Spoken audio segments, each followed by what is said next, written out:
Olá, pessoal! Como vocês estão?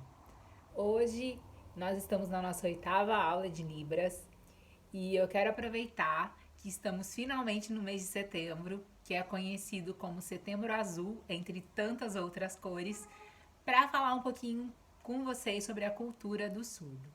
Eu quero aproveitar para te fazer um convite. Se você está vendo esse vídeo antes do dia 23 de setembro, nessa data, que vai cair numa quinta-feira, às 19 horas, estaremos realizando um evento no Teatro Mário Covas em homenagem ao Dia dos Surdos. Esse evento, ele será uma balada inclusiva com a presença de DJs, inclusive vindos do grupo de Ibiza, do Concept 101.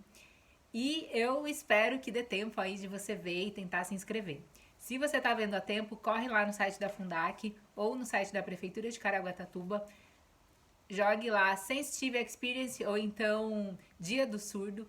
Essa matéria está em destaque lá no site da Prefeitura e também no site da Fundac e você consegue se inscrever pelo link disponibilizado na matéria, tá bom? Vai ser incrível. O evento é voltado para os surdos e pessoas com deficiência auditiva.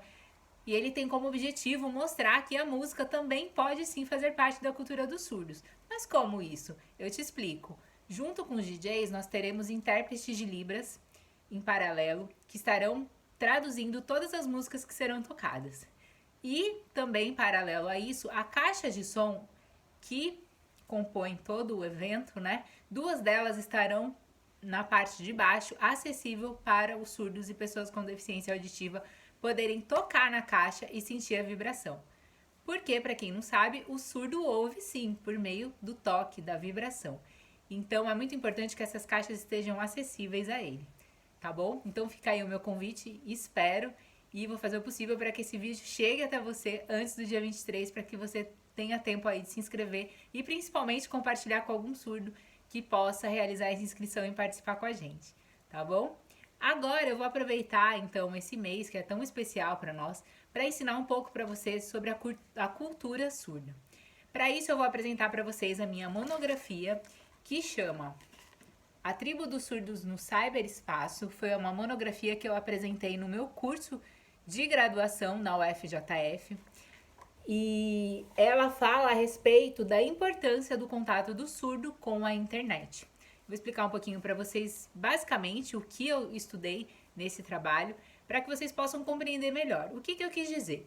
Na realidade, em sala de aula, os surdos têm uma grande dificuldade de entender aquelas matérias, tanto as que são muito faladas, quanto também aquelas, por exemplo, matemática, física, que você necessita de detalhes ali a serem explicados, obviamente, por meio da nossa língua. Então, mesmo com a presença de intérprete em sala de aula, o surdo acaba por ter essa dificuldade. E a internet entra aí como um meio muito acessível e perfeito para essa conexão do surdo com as línguas, com as matérias mais difíceis de sala de aula. Então, em primeiro lugar, é isso. A internet é um mundo ali que está na mão, né, de todas as pessoas com deficiência, e em especial aos surdos ela auxilia bastante. Um outro ponto é um meio de contato dele com o próximo, com os ouvintes, principalmente. Porque você sai na rua, um surdo que sai na rua e não tem ali, né, nenhum intérprete ao lado dele, tem sim muita dificuldade de se socializar. O que gera, inclusive, né, pessoal, não sei se você já parou para pensar nisso, o que gera, inclusive, um grande índice aí de surdos com depressão, que chegam até mesmo, sim, infelizmente, ao ponto de se suicidarem. Eles e muitas outras pessoas com deficiência, que não têm a menor esperança de ter uma conexão real com este universo. Então, por meio da internet, das salas de bate-papo, na época que eu fiz essa monografia, era os chamados, não era só o Messenger, era o MSN, muito antigo, né, para quem lembra, e era ali um meio deles terem contato com os ouvintes. Então, aqui na minha monografia, eu tenho diversos prints de conversas no MSN de surdos com ouvintes, de surdos comigo, inclusive, que eu, claro, né, pedi autorização para gravar e utilizar no meu material. Então, para vocês terem uma ideia de como é importante a internet. Um outro ponto é que em 2018 eu pude ter aí a grande honra de ser a única jornalista e intérprete de Libras a ser convidada para ministrar Libras na Gallaudet University, que é a Universidade dos Surdos. Ela fica em Washington e é a única universidade exclusiva para surdos do mundo inteiro. E lá eu pude também ter o contato com uma instituição que de fato leva a sério a questão da tecnologia como ponte para que o surdo tenha acesso pleno ao nosso mundo. E uma das formas ali mais utilizadas de comunicação também são os computadores, que em cada recepção tem ali uma profissional ouvinte ou mesmo surda, que imediatamente ao chegar um ouvinte ou um surdo entra em contato por uma câmera, por videochamada, utilizando câmera para que ali possa ver a comunicação na língua de sinais. Então, olha a importância da internet mais uma vez na vida dos surdos. Eu vou ler rapidamente para vocês aqui o resumo da minha monografia para vocês entenderem. O meu professor orientador foi o Potiguara Mendes da Silveira Júnior. Ele é expert aí na área de tecnologia, já está aposentado e recentemente me mandou uma mensagem dizendo que estava muito orgulhoso porque ele percebeu que eu virei referência nessa área de Libras e me agradeceu porque eu fui a primeira pessoa em 2007 a falar para ele, a expor essa questão da surdez na tecnologia e na comunicação. E ele agradeceu porque na área da tecnologia dificilmente se fala, né, sobre as questões da deficiência, ainda mais no contexto universitário. Então eu tive aí a honra de ter o agradecimento do meu professor orientador e vou ler aqui para vocês o resumo da minha monografia para que vocês possam entender um pouco melhor.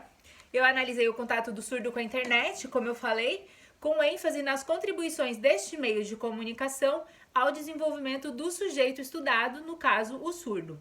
Levanta-se de forma rápida como portador de necessidades. Naquela época ainda se usava portador de necessidades, tá, pessoal? Mas hoje em dia não é mais um termo usado. Hoje o termo correto é pessoa com deficiência, tá? Só para esclarecer. Naquela época era sim o correto. Mas isso sempre muda de tempos em tempos, buscando-se aí a melhor forma de se identificar a pessoa com deficiência. E, no meu ponto de vista, a melhor forma é aquela com a qual ela se identifica, né? Não nós, como pessoas sem deficiência, devemos ter o direito de apontar como essa pessoa deve ser chamada. Eu acho que esse que é o grande X da questão. Em especial, o surdo foi visto pela sociedade, em especial como o surdo, eu levanto de forma rápida, como a pessoa com deficiência, em especial o surdo, foi visto pela sociedade no decorrer da história.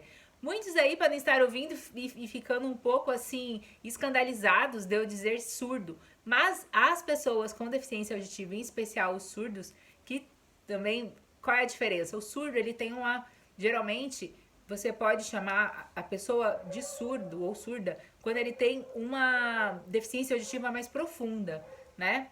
Quando de fato ele tem uma surdez mais profunda. E as pessoas com deficiência auditiva são aquelas que têm diferentes graus de surdez. Muitas vezes ouvem um pouco ou menos, mas enfim, isso aí é uma escolha também dos surdos, tá? Eles têm muito orgulho de serem chamados dessa forma, então não se preocupe em dizer surdo, tá? Desde que essa pessoa não seja só uma pessoa com deficiência auditiva, eu acho que fui um pouco clara, né? Que é quando você tem só uma atenuância ali na sua capacidade de ouvir. E então eu faço esse levantamento de como ele foi visto pela sociedade no decorrer da história.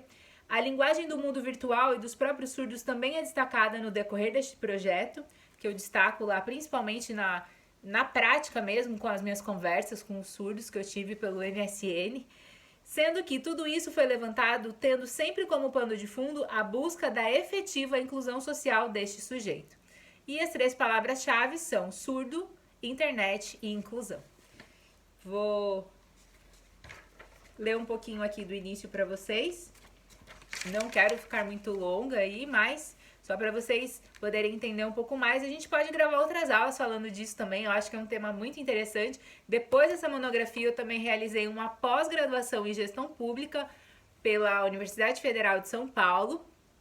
A minha monografia, a minha graduação foi pela Universidade Federal de Juiz de Fora e em ambos os temas de projeto final eu trabalhei a questão da surdez. Na Universidade de São Paulo, que é a Unifesp, eu trabalhei a importância da língua de sinais na sala de aula.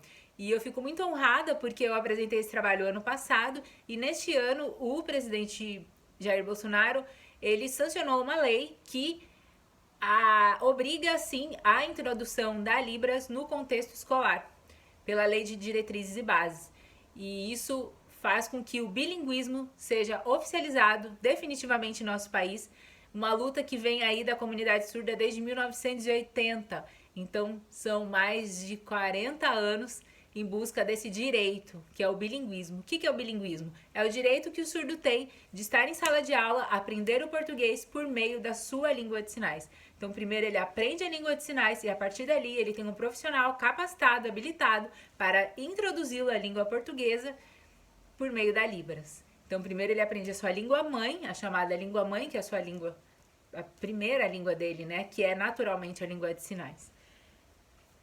E hoje, agora, né, há alguns meses essa lei foi aprovada e a gente tem aí essa grande vitória, que com certeza é uma das maiores conquistas e celebrações do Setembro Azul de 2021. Então, a introdução, vou ler rapidamente, porque o tempo está ficando já um pouco avançado. Com o intento de projetar e avaliar as conexões estabelecidas entre os indivíduos surdos e a internet, inicia-se este projeto de forma quase que virtual. Por que é quase que virtual? Porque, de fato, até hoje é muito difícil encontrarmos literaturas e livros na área da surdez. Isso faz com que qualquer monografia ou projeto final de mestrado, graduação, seja muito dificultado, né? E foi o que aconteceu comigo. Por isso eu fui caçando pela internet, livros também na área de tecnologia, comunicação, para formular da melhor forma ali o meu projeto. Pela fraca abordagem desse assunto em literaturas nacionais, as constatações realizadas aqui devem todo o mérito à rede tecida por fios da comunicação social, informática e educação. Como nenhuma técnica possui uma significação estável, mas apenas o sentido que lhe é dado, sucessivo e simultaneamente por múltiplas coalizões sociais, a ascensão de qualquer projeto técnico dependerá do seu grau de contato com seu usuário. Assim, a internet tem sido estabelecida e popularizada mediante o desenvolvimento de interfaces mais fáceis de serem manipuladas por internautas não especializados. Dessa forma, por meio das tecnologias assistivas, essa grande rede virtual também cria caminhos e perspectivas de interação àqueles que são portadores de necessidades especiais. Dentro deste contexto, no ambiente físico que o priva de participar de parte das experiências cotidianas, o mundo virtual vem auxiliar o surdo na extensão de seus horizontes. Portanto, a internet é colocada como um componente importante ao desenvolvimento das práticas expressivas do surdo. Assim, este estudo objetiva avaliar as relações estabelecidas entre este sujeito e o novo mundo inaugurado a todos, o cyberespaço. Na época, esse termo era um boom, né? Uma grande novidade. Hoje a gente usa mais redes sociais, etc. Mas é um termo que simplifica aí todo o mundo virtual. Salas de bate-papo, correio eletrônico, educação interativa, fontes de pesquisas diversas e tudo mais que a humanidade for capaz de usufruir no universo virtual. Eis aí a enumeração dos serviços mais popularizados e disponibilizados pela maior rede de computadores estabelecidos até agora.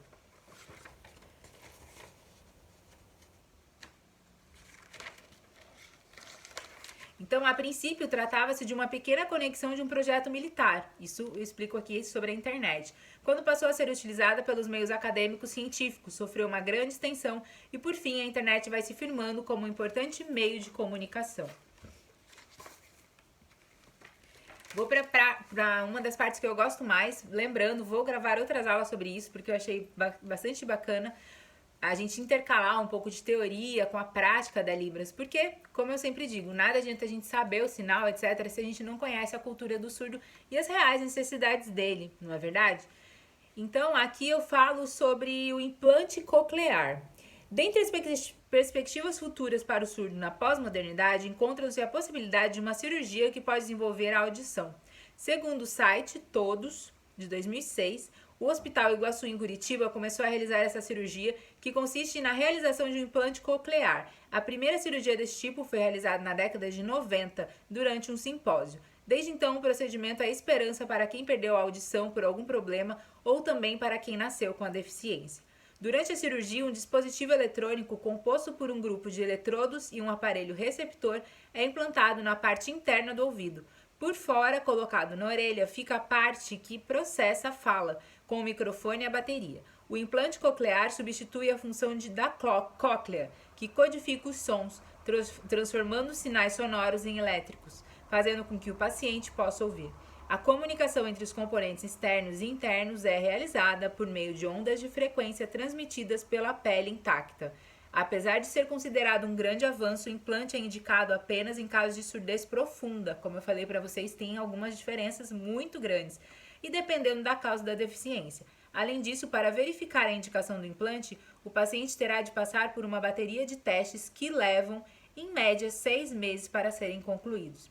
A cirurgia pode ser indicada tanto para adultos quanto para crianças maiores de 1 ano de idade, que apresentam surdez profunda, ou seja, não ouvem nada e que não tenham benefício com o aparelho auditivo. Já para os adultos, as exigências são maiores. Eles devem ter uma boa leitura labial e ter tido treinamento para falar ou se comunicar. Prometo trazer mais detalhes sobre o implante coclear nas próximas aulas. Dei aqui uma leve introduçãozinha sobre a minha monografia. Espero que vocês tenham gostado. Deem o seu like e até a próxima. Tchau, tchau!